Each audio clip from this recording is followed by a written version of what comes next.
Hi everybody, it's Calvin back again. This is my series on back to the 80s escape room that I was building for a school a few years back. This is one of the games I haven't featured yet in any of my videos. This series basically, I wanted to build like a payphone for back to the 80s room to give them that feel that, you know, you have to make a call going out.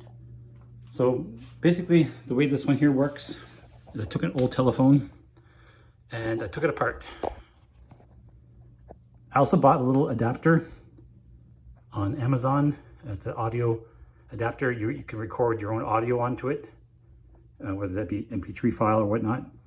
And it had like 2 leads. One lead was going to the power, just blank power cables. You had to attach your own type of power adapter to it. The other lead was for the speaker. I believe it came with a little speaker, but it's not something I wanted to use. So what I did is I took apart this old phone.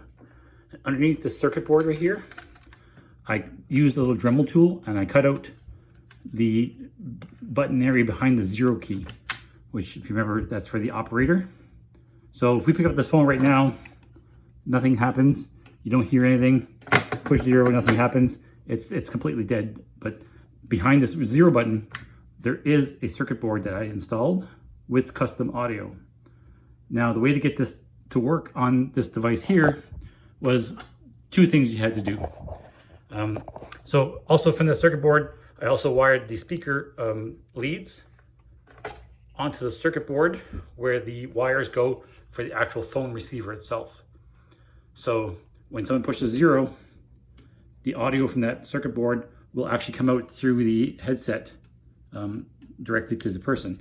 Like I said, it's not working right now, and that's because this is on purpose. There's 2 things you had to do in the room.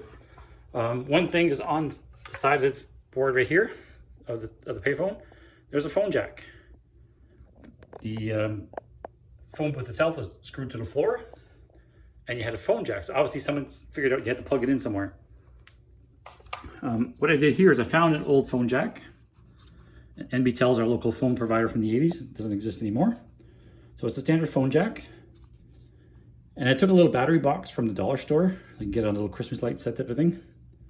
And I wired it into here. So 2 of those wires in there actually go to the power inside here, right directly. So what I did is I ran the power that's needed for the circuit board. I soldered on 2 wires that go down behind the phone, go down the box, go in through this cable, and they go in. When you plug this in, that gives your game power. So if we do that right now. Okay, so this was hidden inside a box somewhere, and they didn't have access to it right away, but the NBTEL gives them a clue because this phone booth is an NBTEL phone booth. So once they found that out, they're like, oh my God, okay, we figured that out. Let's try this now. So if they look at the back, it would say local calls, 25 cents, long distance calls, whatever. It says, but it says right here, it says a hint. If you need help, dial 0 for the operator for assistance. All right, so they push 0, nothing happens. Well, yes, because they have to put in 25 cents. Well, that's weird. Insert coin here. So what I did, if you remember from a previous video, I told you about these things called magnetic reeds. They're basically little, almost like switches. And one right here. So inside, there's 2 pieces of metal that are almost touching inside this little glass chamber. So if you solder a wire on each end, it's not going to touch because the 2 pieces in the middle here, they're not touching yet. However, if you were to build this into a game and put that behind the wood, then what you could do is put a magnet there, and the magnet will make the 2 pieces touch together. So that's what I did in this case. So the power comes up from the bottom of the box, goes inside. One of the wires comes through here and goes into a magnetic reed that's right behind this section right here. So if you have that box by itself, it doesn't help you at all. If you have the coin that you need by itself, it doesn't help you at all. You need both to make this work. So I don't have the exact coin here anymore, but I just have a basic magnet. The original coin would have fit in there perfectly. So if you have the coin, you have that box, and you get the clue to dial 0 for the operator. Let's see what happens now. I'm going to push 0. Just going to adjust that coin a bit because it's not perfectly fitting here.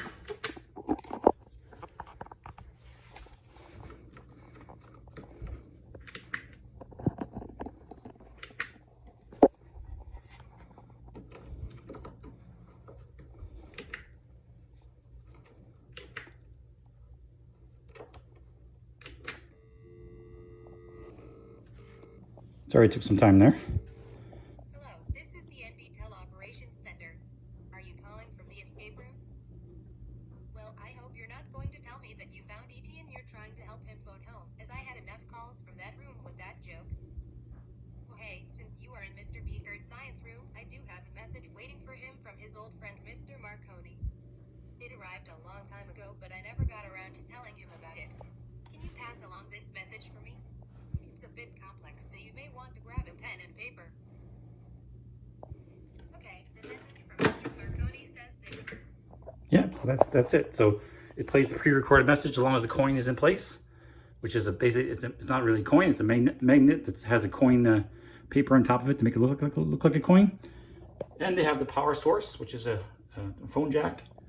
And then you have that little, like I said, the little box circuit board I bought on Amazon. You can always message me, calvinsisk@gmail.com, if you want me to find the actual link of the exact one that I ordered. It takes a bit of work to get inside the phone and to solder things and find out which wires run where, but it's not that hard, and it can be done easily. All right, have a good day, everyone. See you. Bye-bye.